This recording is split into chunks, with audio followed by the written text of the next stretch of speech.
Welcome to Cheers. I'm your host, Avery Woods.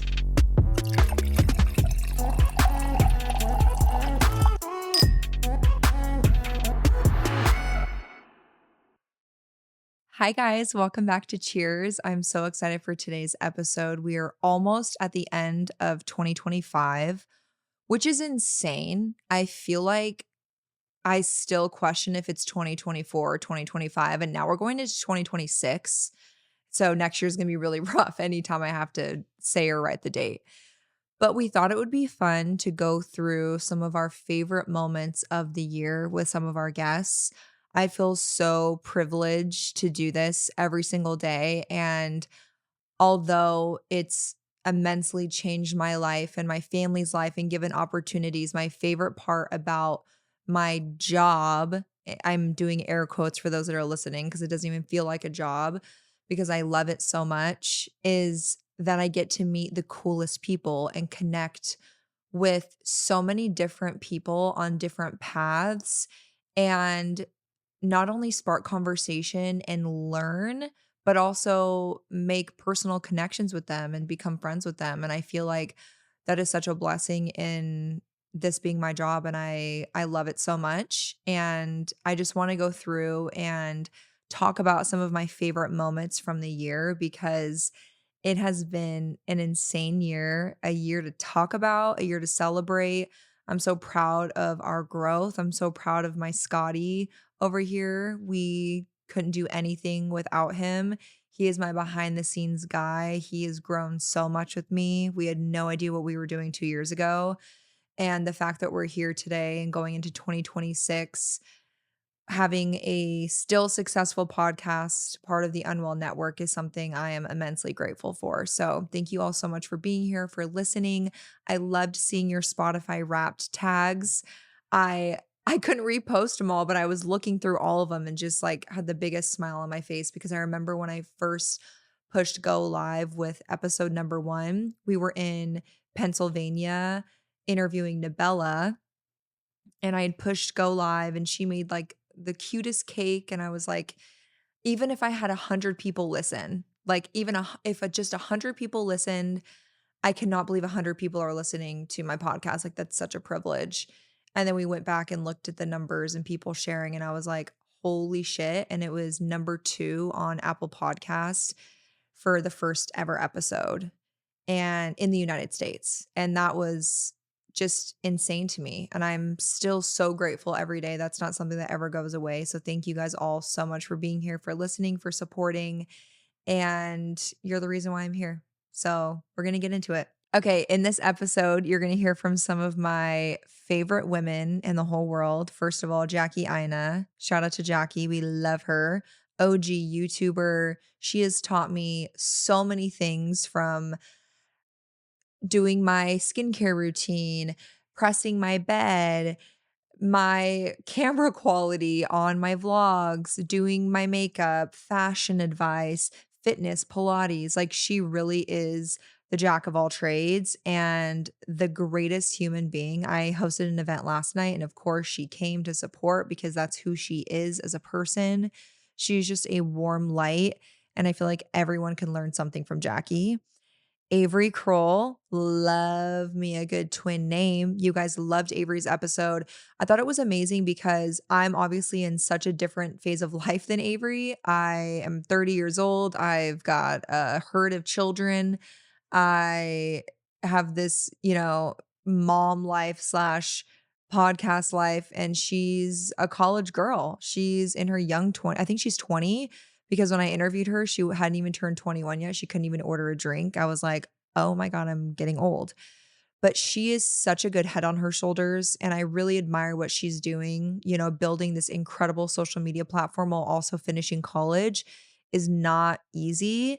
And we talked about heartbreak and growing in college and meeting friends in college and finding yourself, and also so many eyes being on you, being on social media while balancing that with college girls that aren't the nicest. So learned a lot from her.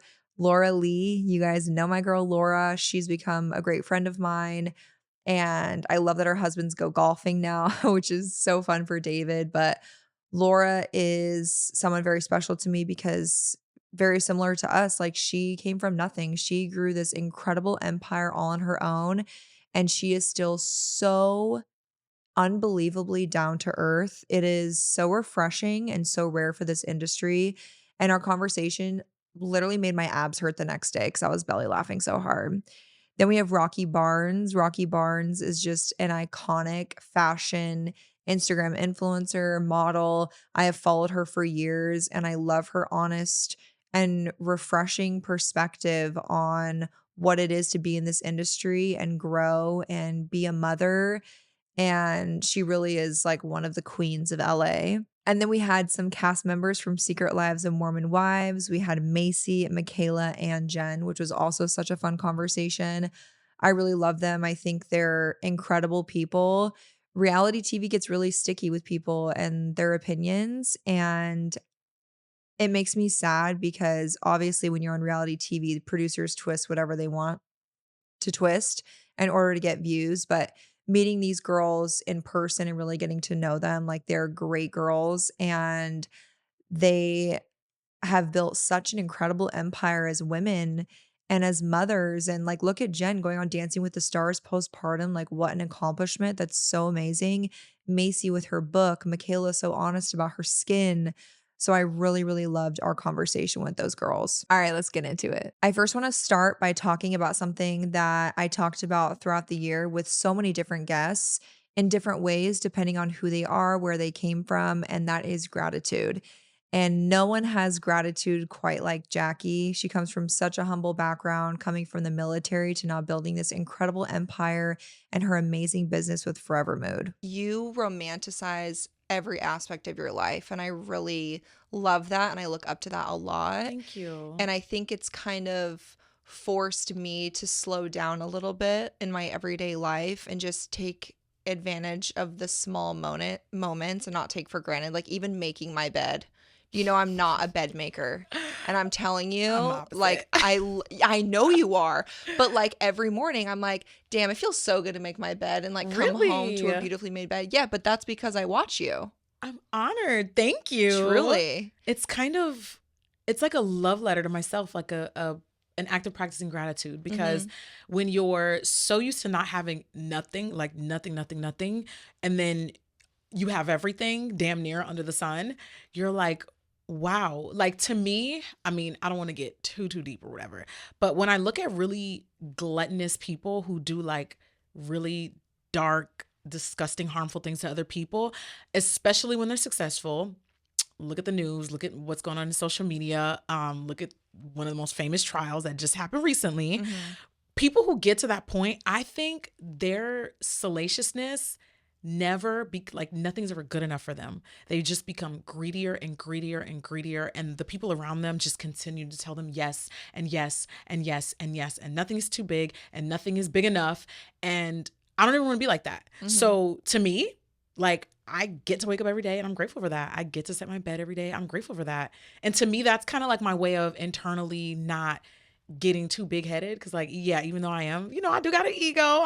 I'm not going to shy away from it. Like, I will pop my shit if I have to. Yeah. But at the same time, I feel like there's also levels to it. And it's like, okay, sometimes there is beauty in being thankful for simplistic stuff too. You know what I mean? That's something that's really important to me. So, but on the flip side, sometimes people will see my content and they're like, why do you clean your own house? And I'm like, I get to clean my own house. Do you know what it feels like to not have a house?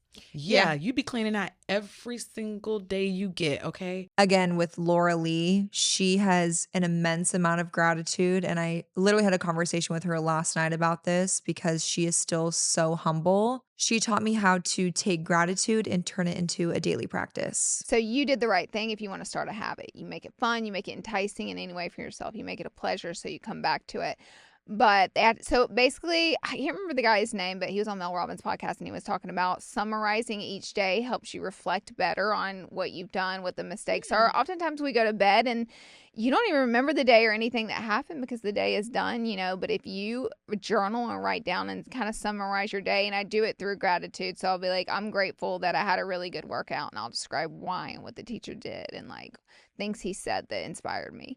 But if you're able to summarize good and bad in every day, like you can basically be a better person and kind of analyze your moves and be honest with yourself. And it's like a really good way to release all your emotions and thoughts. So I gratitude journal every night, no matter what. But that's why it's only 5 things, not like 20, because that's not realistic for me. No. You always, when you want to set a goal, you have to make it a realistic goal. So 5 things every night that I'm grateful for. All right, switching gears, because you guys know my background. I went from a PICU nurse to now full-time content creator and podcaster. So one of my favorite topics to talk to my guests about is what they did before content creation or podcasting or reality TV, whatever they're doing, because I love to get to know who they were before I watched them and how they turned it into a business for themselves. You were in the military. I was. Yeah, I was in the reserves. Which is insane. I've lived like 9 lives. Yeah. And you were, how long were you in? So all service members, regardless, Marine, Navy, all of them, you all basically commit to like 8 minimum. That's like the government owns you for 8 years. Whether you're active or inactive is different from person to person. So technically, totally, I was committed to 8 years. But of those 8 years, I only served like close to like 5, 6. Okay. What branch? Army Reserves. Okay. Yeah. And I did, funny enough, I did logistics. You did. So I was the person who was in charge of storing everything, weaponry, supplies. So like my job was literally like supplies. So I was storing, organizing. So from the get-go. Yeah. Pretty much it's just kind of crazy, but yeah, that was my job. Mm-hmm. So my sister is a chief in the Navy. Oh, wow. And yeah, she's very high up and Okay. she's been in for, I think she can retire in 4 years. That's impressive. Joined really young. Because retirement is like 20 years, Yep, 20. 18 in the Army, I think, yeah. Yep, she's 35 and can retire, I believe, at 39 because she joined at 19. Yeah, That's so impressive. she's amazing, but she is very much like me. She likes her beauty, her fragrance, her hair products. Like, she always is ordering stuff from Sephora and she'll take it on deployment with her. And she always tells me how much of an issue it is, first of all, to be in charge of men and being a beautiful woman.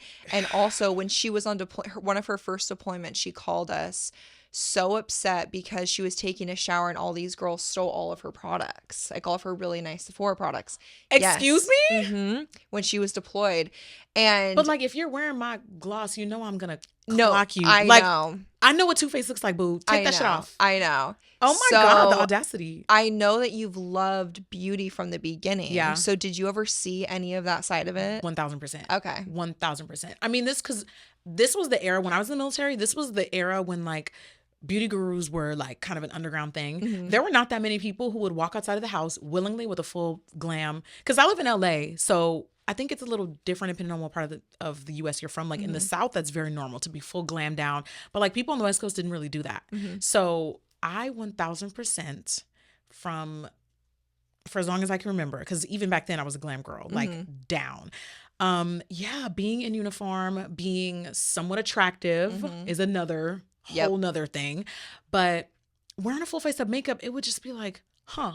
Yeah. It's interesting the way, first of all, there's a lot of misogyny in the military in general, especially in the Army. Like these men are just so filthy.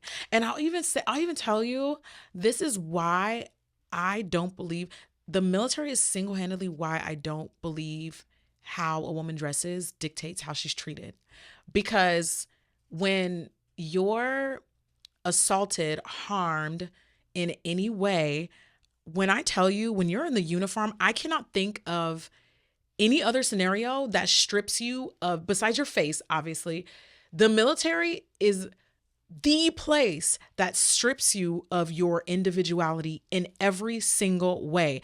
All the uniforms are shaped the same. I don't care how much body you're given. You're not going to be able to see in that boxy ass uniform, that big boxy flowy uniform. You're seeing no curves. You're not going to see my curves. Yeah. You're all, well, in basic training, at least, not when you get out of there, but like you're wearing the same draws at one point.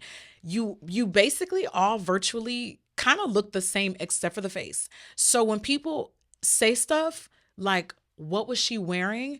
I know exactly what it feels like to still be catcalled, disrespected, treated unfairly in the workplace, even in a big boxy, clunky boots, like it does not matter. And yeah, there were so many times where like, and unfortunately, because the military does have a ranking system, so you got to keep it cute. So if somebody that's superior to you says a slick comment and you know that person's superior to you, like you can't really talk back. It's a whole entire organization versus you. Totally. Yeah.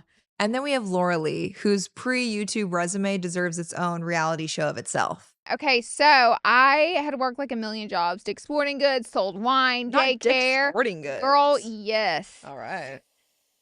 Texas Roadhouse a time or two. Those fucking dinner rolls. I quit after like 24 hours because the manager threw a peanut in my head and all the waitresses were bitches. I'm not kidding. I quit. I was like, listen, I'm broke as fuck right now, and you just threw a peanut and hit me in the head. I gotta go. I'm walking out and you're keeping my tip out. I can't do this shit. I hope you deserve free dinner rolls for life. I know, exactly. Also, the manager was nice as fuck that did it. He was my only saving grace there, and it just broke me. I was like, get me, I gotta go. I was like, I can't do this anymore. I was in return. high school. Never return to Texas. Never returned, and I left my tip out. I had done every job in the world, and I had graduated high school. My grades were so bad I couldn't get into college. Really? Yes, I tried. I barely graduated high school. I remember one teacher called me up there, and she said, Miss Lee, because you do rehearsal before you graduate the night before. Mm-hmm. And at rehearsals, when they tell the students they did or didn't graduate because they get the finals in, which is fucking diabolical. First of all, what is this, Euphoria? That's I'm like, that's crazy. what are you telling us the day of rehearsal? So I was scared because I had like 64D passes you. And I didn't even have a thought of college. I was just like 64D locks in that high school diploma. Okay, we're locking in 64D, A in art. 60-40, okay? And so one of the teachers there, she was like, Miss Lee, and she calls me over, and I shit my heart out because I thought she was about to tell me I wasn't going to graduate. Yeah. Baby, that math class, I was on a whisper and a prayer. Mm-hmm. I'd gotten kicked out of that class for cheating too. And when I cheated, I went like this. I'm not lying. And the teacher He said, let me break my back to see the answer you chose. The teacher was like, bitch, get out of my class. So he says, go down to the principal's office, tell him you cheated. And I was like, God damn it. So I said, there goes me walking. I did. I was like, that was a wrap for me. I was going to fail it anyway. So it was really a Hail Mary anyways. So I didn't go to the principal's office. I walked around for a little bit, went back to his class. I said, the principal is in a meeting, and he said he'll meet with me later. And then he was like, all right. And he forgot and let it go. Period. I never went. Anyways, she was like, your grades are so horrible. I was like this. She was like, I cannot believe you did this. Like, this is so horrible. And I went, am I going to graduate? And she was like, yes, but you're great. And I was like, I don't give a fuck. I'm taking my seat in the hot seat with everybody else. And I graduate like by a hair on a horse's ass. And then I couldn't get into college. You know what though? That's okay. I was like, look at you when all my now. friends went to college, I was like, oh shit, that's what we're doing next. So You said, wait, that was everyone's plan the whole time? Who the fuck was gonna tell we me? didn't want to take a month off. You were already in college. I swear I was blindsided. You were like, wait, you were supposed to apply last December. I was like, I'm so fucked. No, I really was. And my mom dropped out at 17 to marry my dad. My dad graduated high school. My brother graduated high school. My sister dropped out. So for me, I was like, I'm graduating high school. That's good as gold in this family, right? That was like my perspective. And it's so funny. I was just starting to date my husband at the end of my senior year, and he had like all A's and B's and was going off to a really great college and all that. So I don't know why it didn't ever dawn on me, but it's just not the family I came from. So I was like, I'll figure it out. No, I feel like it totally has to do with what you're surrounded by. Right? Yeah. And I was just had the mentality of I'll figure it out because we always did, and I always did. And it doesn't stop there. I loved hearing about her grind, the multiple jobs she worked, her education, which eventually led her to YouTube. I had to wait till 21, and I got into college because they don't look at your high school GPA after 21, but you have to take all those like classes that prep you that don't count for your credits. Yeah. So that's how I got in. So I had gotten into night school at Troy University, and I would go to school from like 4 p.m. to like 11 o'clock at night, full-time student. And I was like, all right, bitch, I was like 21. I had to move out. and I had to start paying bills, so I needed a full-time job. And my girlfriend was like, oh, there's a dermatologist office I work at, and we train you there because you don't do blood and you don't do blood pressure. So it's a very specific medical assistant job because it's like cutting out skin cancers and things that they don't even train you for in school to be an MA. So I was like, hell yeah. She was like, how much? I was like, how much did they pay? She was like, $9 an hour. And I was like, baby, that's the most money I've ever made in my life. Yeah, no, back then that was a lot of money. I'm a doctor. Yeah. You said, so I can write a prescription. Right? Got it. I'm getting a penthouse. You're like, I got into medical school, everyone. I was like, $9. Whoa. No, really, I was shocked. And I charmed this dermatologist, and he was okay, I don't want to shit on him too much because he's one of my favorite humans on earth, and he changed my life. But he was a really strict Navy man, and he was like in his 60s, and he was pretty tough. Yeah. And he basically put me through boot camp. And he tested me. He toughed me out. You know, I wanted to quit so many times. I came home crying every day. I never had a job this hard in my life, and I toughed it out, and I was his medical assistant for 4.5 years. Wow. And I started my YouTube channel and dropped out of college during this job. And he called me to his office at the end of it, and he was like, I don't want you to do this YouTube thing. He was like, I think you need to be an RN. I think you need to finish school, and I think you need to become an RN. Was that what you wanted to do with your college degree? Nope. Oh. I was just getting some like marketing business degree. I wanted to, when I started to go to college, you know, you're looking at all the different options for your degree. Yeah.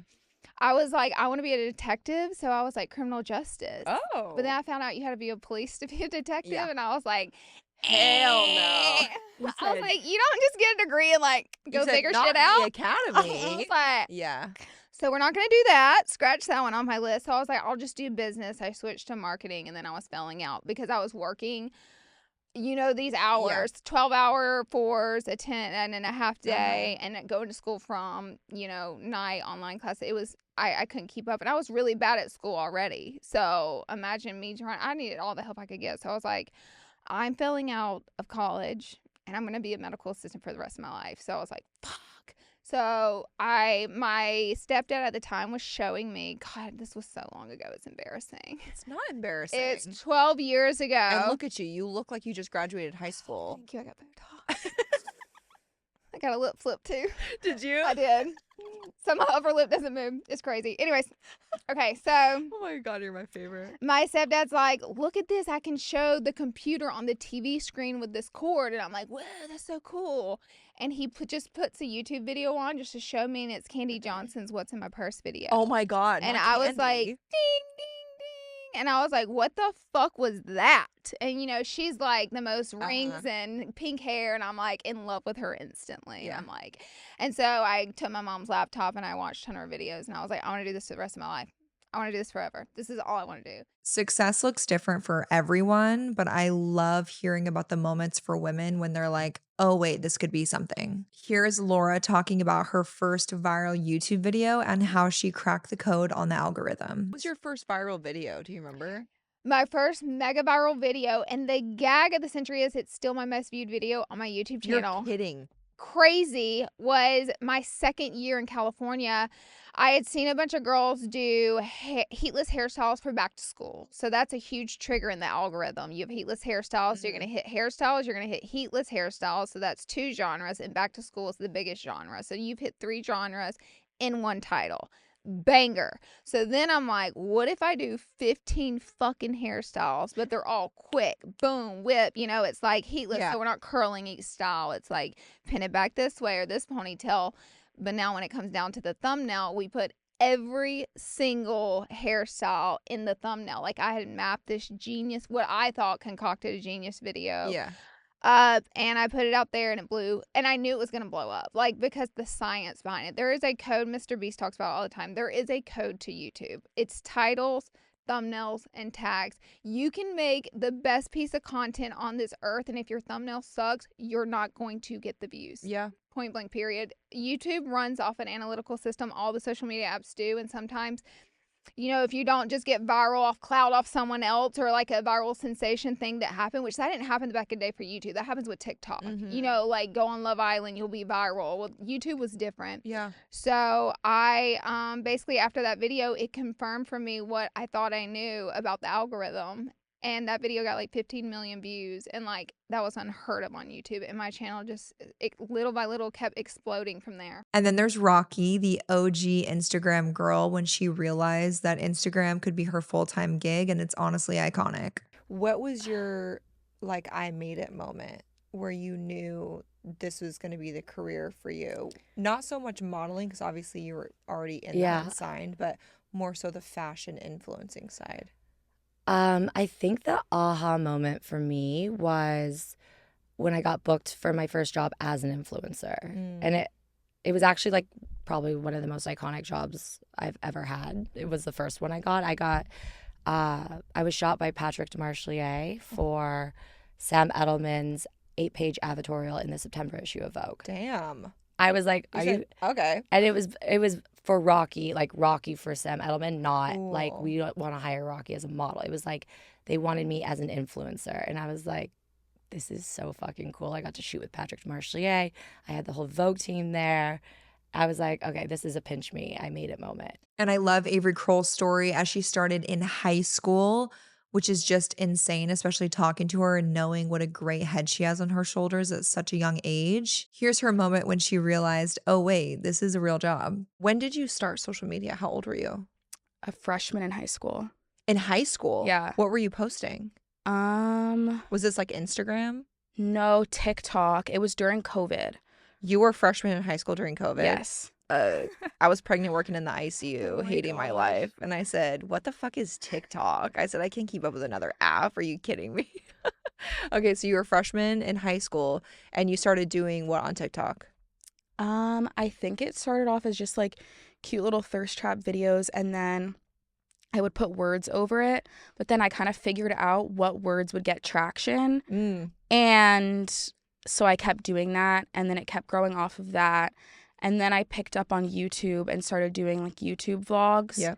And I would vlog like school, soccer, like stuff like that. And then I think I started doing vlogs on TikTok, and then that's when I started doing morning routines and stuff like that. And then that's kind of, and story times, mostly like doing my makeup, talking about my boyfriend or random stuff. Those are my favorite videos to watch of you, those by the blew way. up. Anytime I see you sitting down with that cute little blonde bob doing a get ready with me, I said, oh, fuck, I'm locked in.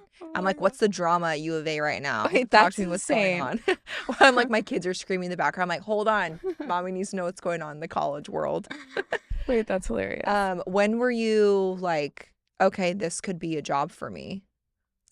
My senior year of high school, I got cheated on, and I made like a get ready with me about that, and that blew up, and I got a lot more followers from that.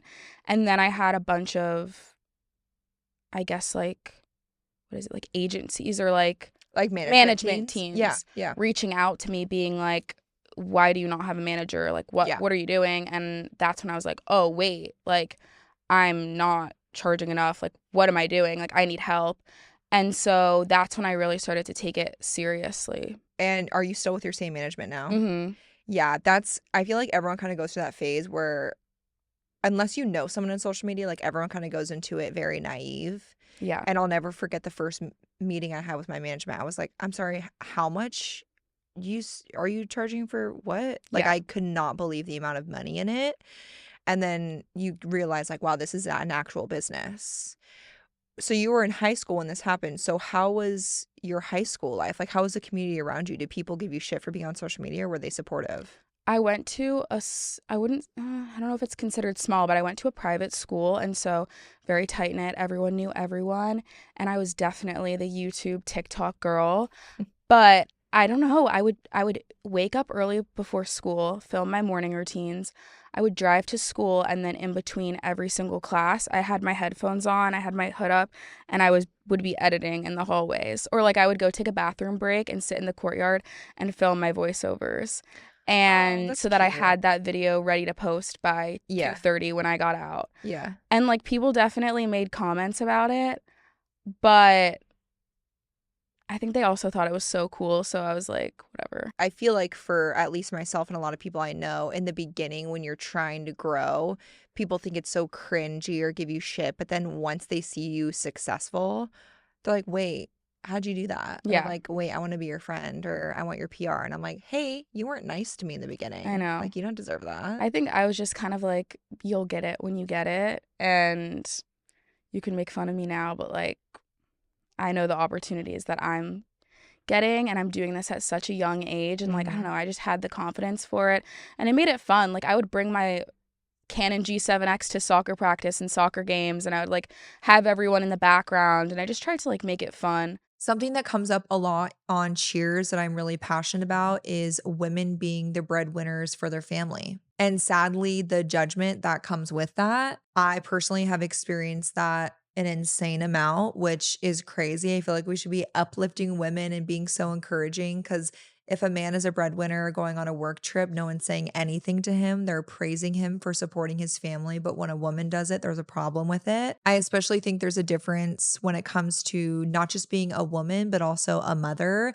And this clip from my conversation with Jackie, I really love it so much because she talks about the judgment that comes with being a parent online. Because there's no way he would choose to be a stay-at-home dad.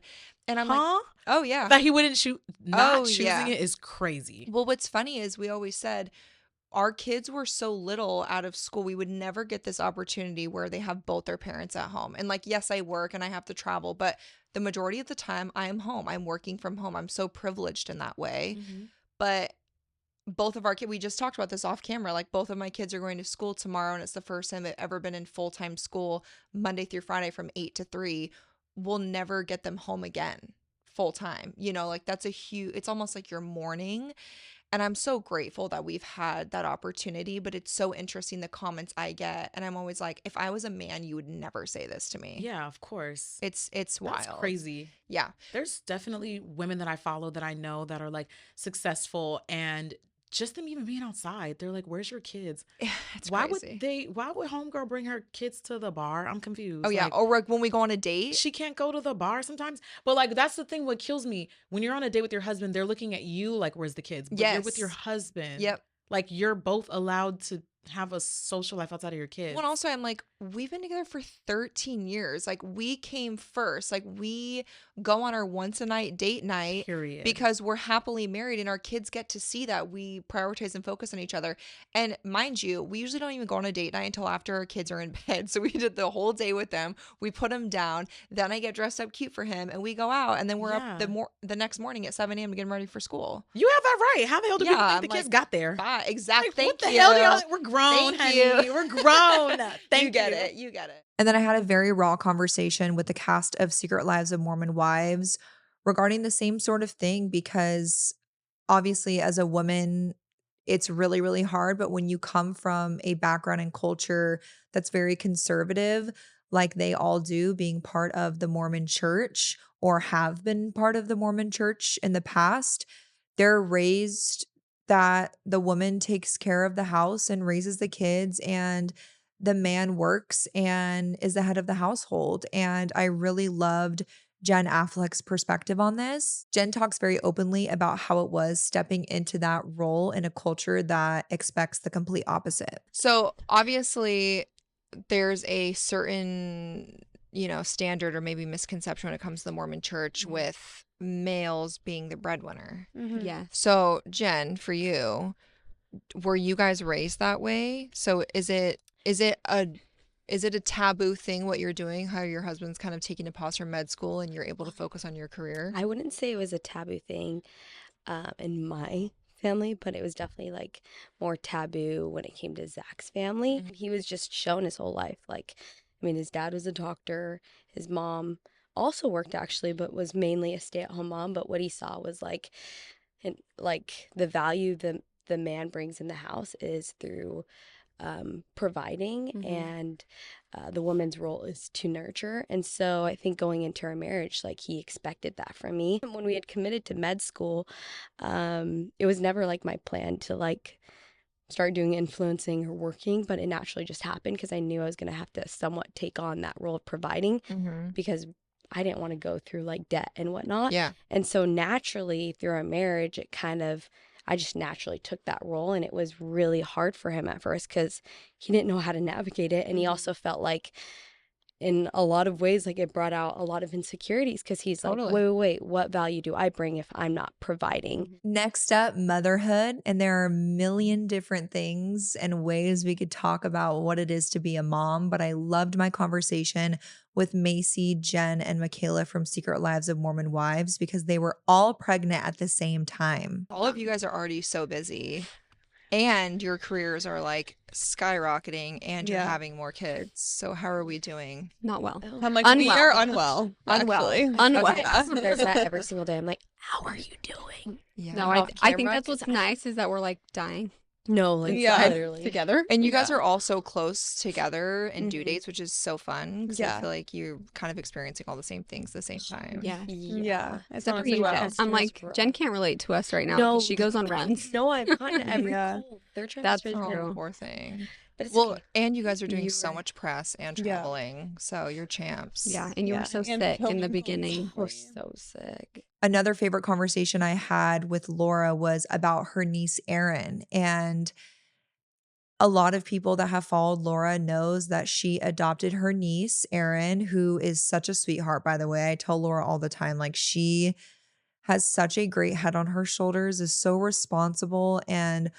Laura is a huge part of the reason that she has this incredible life and so many opportunities. Like, what her and Tyler did was so incredible.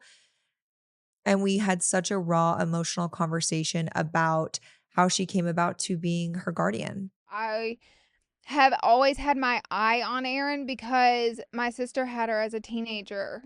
So me and my sister are only 2 years apart. So Erin's always been like a little sister, or like I've always felt like a little, we're a little closer than a regular, I think, aunt and niece situation. Yeah.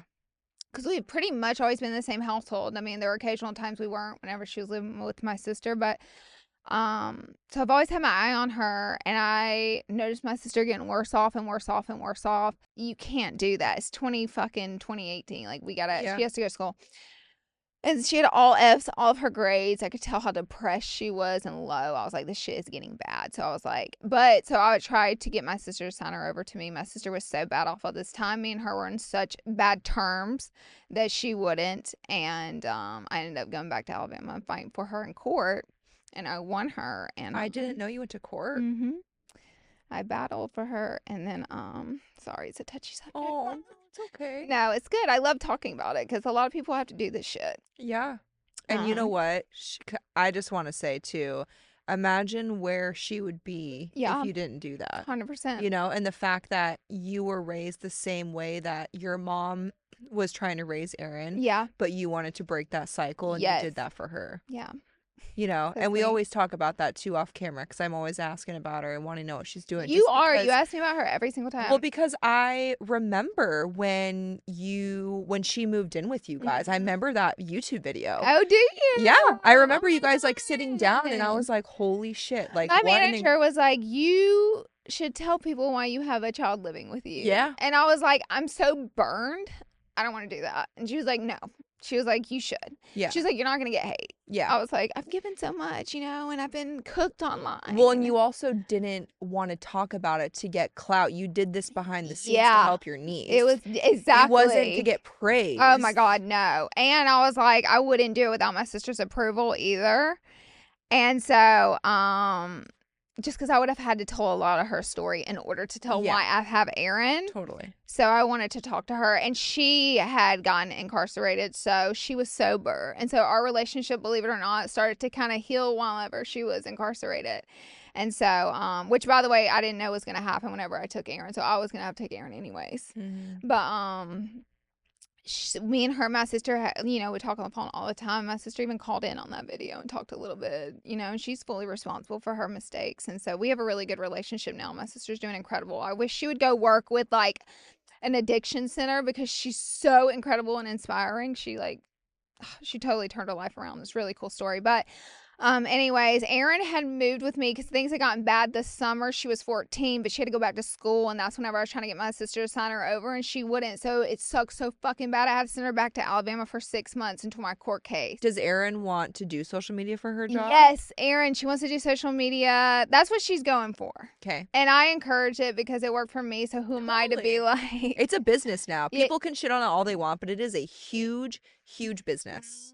And so she's going for it. She's doing a really good job with it. I'm really proud of her. I'm like, if you don't want to do it, you do have to figure your shit out. But I think you should do it. I think you should go for it. She lives in a house right now with like 7 girls, and she's single now, and she's, oh my gosh, she is living the LA 21-year-old fantasy. Yeah. Rocky also talked a lot about how she balances her career, motherhood, and her identity, and how becoming a mom changed her confidence and her entire outlook on life. And I love sharing my life, especially like my kids. Like, I have so much fun, and I like to show people that they can do it all. I feel like I've worked really hard at finding a balance, being a mom, working, traveling, living a really fun life, and being able to share that. I like women to know that, yeah, being a mom is fucking hard, but you can do it. Totally. And you can keep your career. Actually, I tell people all the time, I completely transitioned my entire career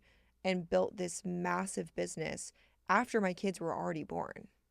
Like I didn't start any of that until my daughter was, probably 3 to 6 months is when it like really became serious. And that was my 4th kid. So it really is possible. Yeah. And I think, obviously we share the highlights, but as a mom, like you want to share those moments and you're proud of it. And I feel like this next moment is so important. It was the moment when Rocky realized that she did want to have kids and how her second marriage shifted everything for her. I always wanted kids. That wasn't the question. Yeah. I think when I got a taste of success in my career, it was just so empowering. Mm-hmm. And once I got a taste of that, I was like, I'm not stopping now. Yeah. It's being able to be, I think, financially independent gives you so much power to be able to make decisions for what you truly want, and not having to like be reliant on someone and being like, I can't leave this marriage because I can't afford to. And unfortunately, a lot of women are in that position. Oh, so many. We give up our lives for children to like be there at home, but we're essentially stuck. And I think having a sense of freedom and power, I was able to like, I already had those feelings, and I had the courage then to act on them because I knew I could take care of myself. Yeah. And it's sad to think that a lot of people feel stuck or trapped because of that, but I was also so young. Like at 25, I thought I knew everything. Yeah. I didn't know shit. Yeah. You know? Yeah. And I think a lot going into a marriage, you have to like really be so obsessed with your person because it just gets harder and harder as it goes, and those little things that bother you just like multiply. Especially when you have kids. Like, yeah, you're now not the priority. Yeah. Your kids will always come first. Yeah. And if you I know, ask my husband, he's not happy about that. Yeah, but it's like if you don't have a strong foundation and then you add children to that, that's like the straw that broke the camel's back. You can't survive that. Yeah. And I think I was unaware how much I had compromised myself the first time I got married.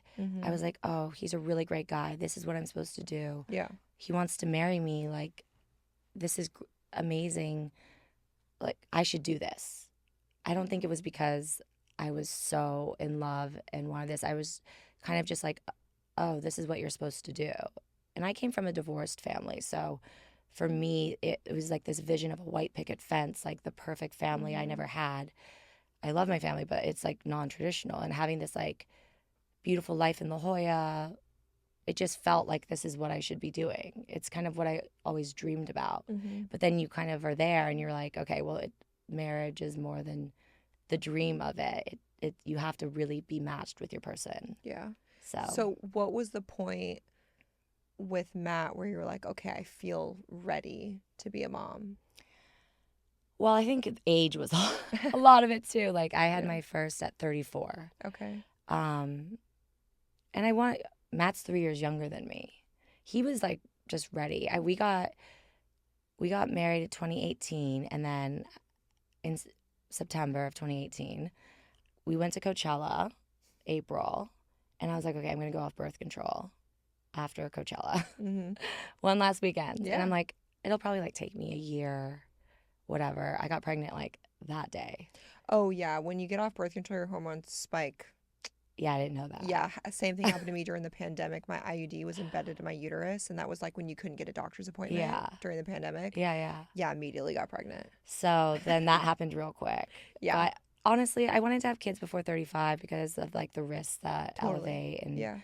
My second was a geriatric pregnancy, and they need to change that name. Isn't that crazy? Yeah. Like geriatric, advanced maternal age is It's the term so that they use. rude. It's like 35 is advanced maternal age. Well, I think back in the day it was. It was. Yeah. I was like, and I gave birth in New York both times because my husband's from New York and his dad's a doctor. Okay. And his dad's best friend was our OBGYN. Oh, that's so cool.